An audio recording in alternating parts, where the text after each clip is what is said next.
محترم جناب غازی کمال شیخ الحدیث مبارکه موږ دا سوال کوو د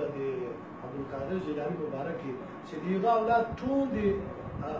امام اعظم صاحب رحمت الله علیه په مذهب دي هغه خو معنا لوړ شان او بیا امام حنبل مبارک کې علما وایي چې امام احمد مبارک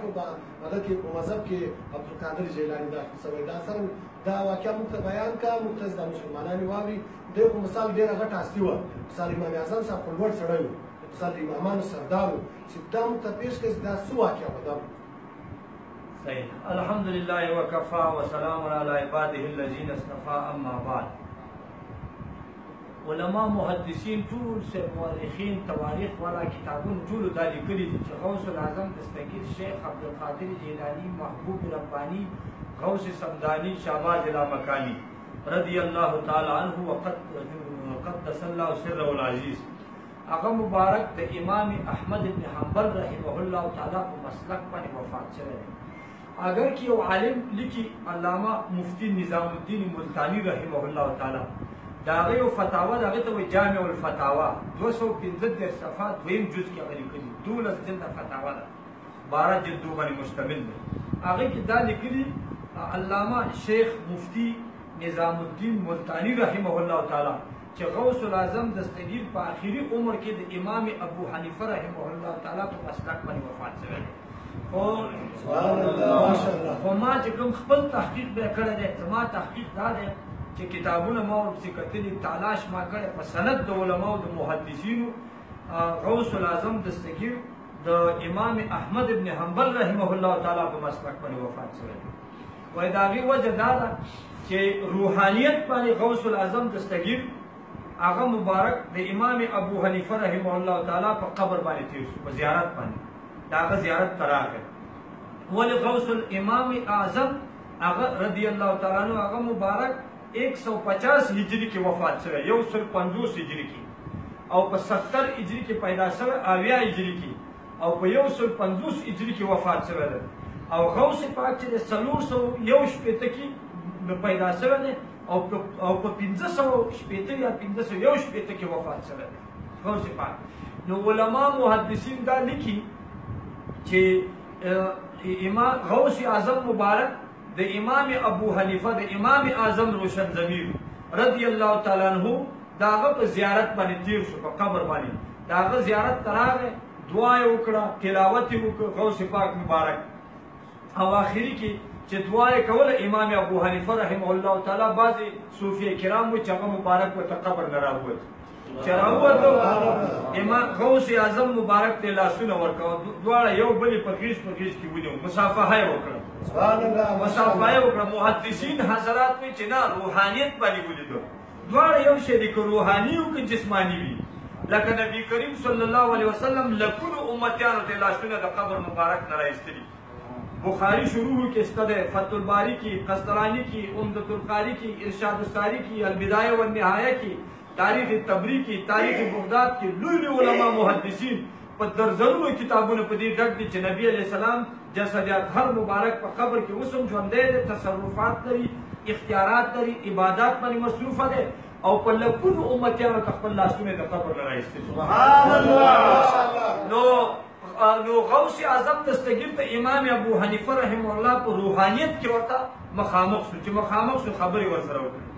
پس د دعا و سلام نه پس د سلام کلام نه پس د اظهار عقیدت او محبت نه امام اعظم روشن ضمیر رضی الله تعالی عنہ غوث اعظم دستگیر مبارک ته فرمایي چې اے غوث اعظم دستگیر اے شیخ عبدالقادر جیلانی محبوب ربانی دا راته ووایي چې د څلورو مذهبونو کې کوم مذهب ډېر زورور دی او فق بالکتاب و سنت غوث الاعظم دستگیر ورته په خندا شو قربان په څلورو مذهبونو کې ستا مذهب ډېر زورور دی سبحان الله ځکه ته تابعي دا نور درې واړه ته به تابعي دي او بل تا صحابه په سترګو لیدلي د جناب محمد رسول الله سبحان الله او بل تا د څلور اویا صحابو نه علم حاصل کړی دی نو ستا مذهب قرآن او حدیث سره موافق دی امام احمد ابن حنبل رحمه الله تعالی زه د هغه په مسلک کې هغه څلورم مذهب دی اول امام ابو حنیفه رحمه الله مسلک دی دویم په طاقت کې په استدلال کې امام شافعي رحمه الله مسلک دی، دریم د امام مالک صاحب دی، څلورم د امام احمد ابن حنبل دی. او امام احمد ابن حنبل کشر امام دی، دا کشر چھوٹا امام چې د 14 حدیثو حافظ دی. نو محترم مسلمانانو، نو غوث الاعظم دستگیر سره په ذهن کې دا راغلل چې انه خطر فی قلبه یوما ان ينتقل من مذهبه الى مذهب اخرى، پزړه کې الى مذهب آخر، پزړه کې دا تیر شو چې امام احمد ابن حنبل مسلک پرېږده، د امام ابو حنیفه رحمه الله مسلک اختیار کړ چې ډېر مضبوط او زورور مسلک دی. نو دې شپه کې ټول دغه چې دی غوث الاعظم دستگیر سبا خپله فیصله کړي چې زه حنفي مسلک ته راوړم. نو دې خلکو خبرې غلطې دي چې دا بعضې غیر مقلدین حضرات وایي چې ما غوث پاک رفع الیدین کړی او تاسو ولې رفع الیدین نه کوئ؟ غوث پاک خو امام ابو حنیفه نه ومنلی، تاسو ولې امام ابو حنیفه نه منئ؟ غوث الاعظم دستگیر حنبلي و، تاسو ولې حنبلیان ناست دی؟ پیر حنبلي دی او ټول عالم مریدان چې دی حنفي دی، شافعي دی او مالکي دی. لوی لوی اعتراضات دي، دې باره کې بیداري پکار ده، دلایل پکار دي، ټوس د محدثینو حوالې پکار دي، د خلکو ذهنونه صفا کول دي. نو غوث الاعظم دستگیر وفرمایل چې زه به سبا د امام ابو حنیفه رحمه الله مسلک ته ځم. او امام احمد ابن حنبل رحمه الله په دې شپه کې حضور علیه السلام ته استغاثه وکړه، فریاد وکړه چې یا رسول الله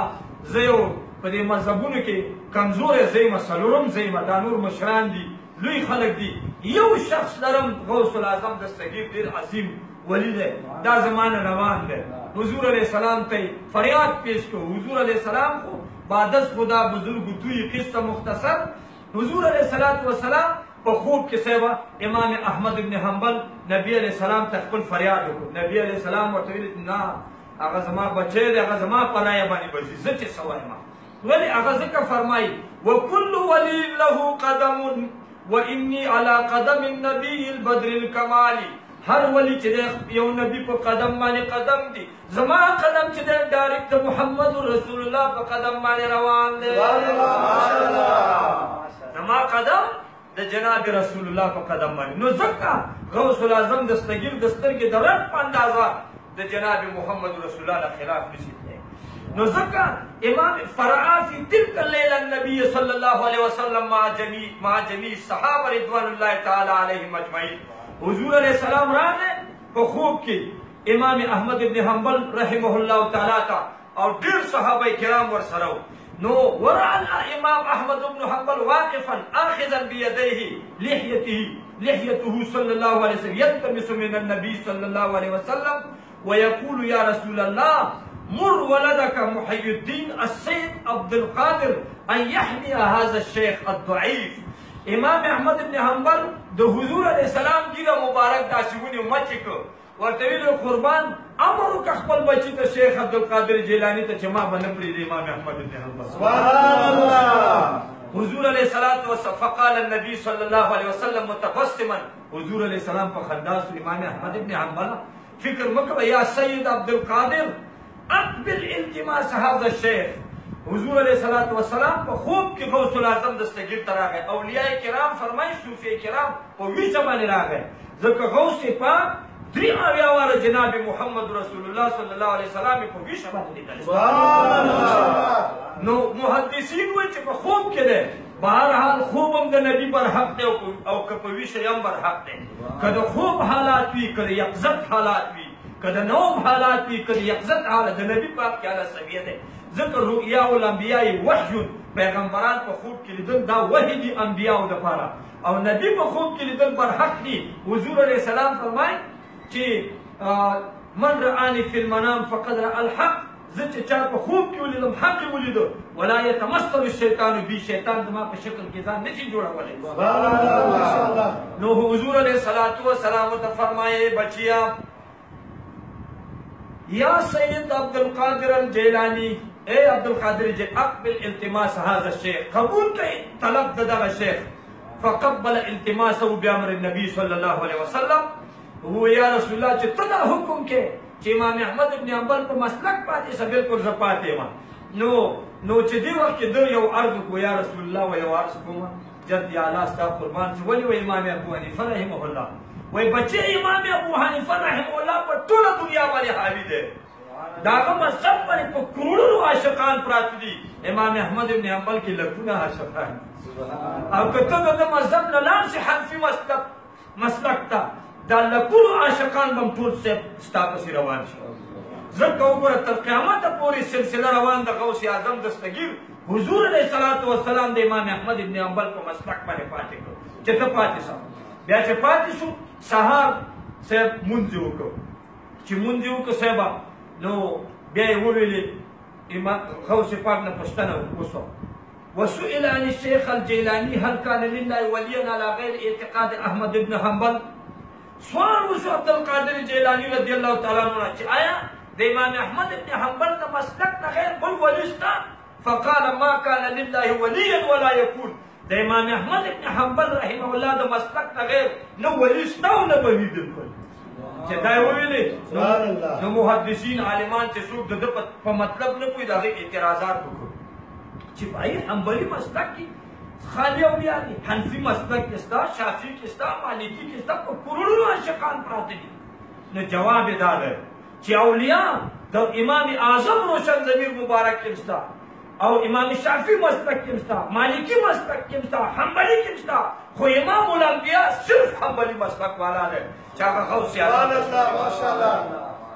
نو دا جواب شیخ الاسلام والمسلمین امام رازی دوران امام غزالی زمان حضرت مولانا محمد عبید الله نهری کاریزی صاحب هغه مبارک دا جواب وکړ علمي چې د دې مطلب دا دی چې امام الاولیاء د امام احمد ابن حنبل په مسلک کې دی نو ټوټل اولیاء په څلور واړو مذهبونو کې شته ځکه یو عالم دی ابو اسماعیل الهروي د هرات عالم دی هغه لیکلي چې عبدالله بن محمد په 401 هجری کې وفات شوی علما ورته شیخ الاسلام الحافظ الزاهد الامام علامه ذهبي تذکرة الحفاظ کې لیکلي دي 345 صفحه کې دریم جز کې وکانه حنبلی دی حنبلی د یو وصیت کړی وای انا حنبلی محییت وان مت فوصیتي للناس ان يتحملوا وای زما زه حنبلی ما که زه مړ شم ما ټول مسلمانانو ته وصیت د حنبلی مسلک راټینګ کړي دا معنا چې د عاشق په امام احمد ابن حنبل نو عاشق سره د معشوقین غیر بل څوک نه دي نسب نو چا ورته ویل چې حنبلی مسلک باطل دی بدعت دی دا ورته ویل فكل من لم يكن حنبليا فليس بمسلم څوک چې حنبلی نه هغه بالکل مسلمان نه دی لیکن عبد الله بن محمد قول صحیح دی ځکه د عاشق په امام احمد ابن حنبل چې څوک عاشق وي د معشوقین د خپل معشوقین علاوه هیڅوک بیا څه نه وي نو ځکه دغه وجه نه زموږ صرف څلور وړه سلسلې دا دي چې امام ابو حنیفه رحمه الله مسلک یو انګریز لیکلي 800 کاله مخکې چې د امام ابو حنیفه رحمه الله په مسلک 40 کروڑ اولیاء او محدثین تیر شوي سبحان الله ماشاءالله او د امام شافعي رحمه الله په مسلک 20 کروڑ اولیاء او محدثین تیر شوي سبحان الله او د امام مالک رحمه الله په مسلک باندې 4 کروڑ محدثین او اولیاء تیر شوي سبحان الله او د امام مالک امام احمد ابن حنبل په مسلک باندې 40 لاکھ 40 لاکھ اولیاء محدثین دا تیر شوي سبحان الله دا طبقات ابن رجب 240 صفحات اول جز کې دا لیکلي دي نو ځکه امام غوث اعظم دستگیر وفات شوی دی حنبلی مسلک باندې که حنبلی هم ولی دی که حنفی هم ولی دی که شافعی هم ولی دی که مالکی هم ولی دی دې کې څه فرق نشته نو خبره دا ده دا تحفه قادریه هم لیکلي 8 صفحه کې سفینة الاولیاء لیکلي 2 صفحه کې یو عالم کتاب لیکلی غوث اعظم سید ہے هغه صرف په 4 صفحه کې لیکلي دي او په قلائد الجواهر کې 9 صفحه کې لیکلي طبقات ابن رجب لیکلي لوی علما محدثین لیکلي دا اعتراض باطل دی چې کوم اغیار خلک کوي چې تاسو د غوث اعظم تاسو کوم مسلک واراسته حنبلی مسلک ولې نه اختیاروي امام حنبلی دی شاګرد حنفی دی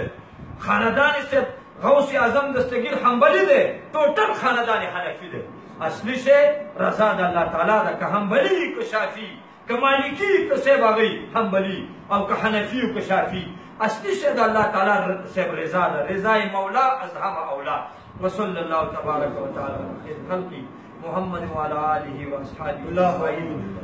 اللهم تب علينا قبل الموت وارحمنا عند الموت سهل علينا سكرات الموت ولا تعذبنا بعد الموت اللهم ارزقنا حبهم وحب من يحبهم وصلى الله تبارك وتعالى على خير